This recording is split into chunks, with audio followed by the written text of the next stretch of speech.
Parliament సభ్యులందరం కూడా బంగ్లాదేశ్లో మైనార్టీలకు మద్దతుగా ఈ యొక్క బ్యాగ్ను తీసుకోవడం జరుగుతుంది. మైనార్టీలకు సంబంధించి అత్యంత పెద్ద ప్రజాస్వామ్య దేశమైనటువంటి భారతదేశము, అటు పాలస్తీన్ అయినా ఇజ్రాయెల్ అయినా ఇంకే ప్రపంచంలో ఎక్కడ ఎటువంటి సామాన్యులకు కానీ ఏ కులానికి మతానికి కానీ అన్యాయం జరిగినప్పుడు మాట్లాడాల్సిన అవసరం ఉంది.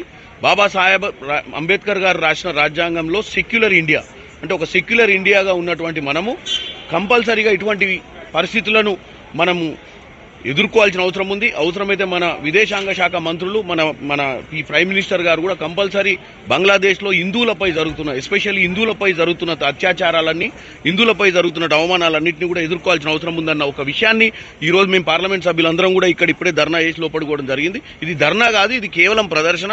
మేము పార్లమెంట్ని ఎట్టి పరిస్థితుల్లో సజావుగా జరిపించాలని, పార్లమెంట్లో ప్రజా సమస్యలు ఎత్తాలన్న ఉద్దేశంతో ఇటువంటి కార్యక్రమాలు చేపడుతున్నాం.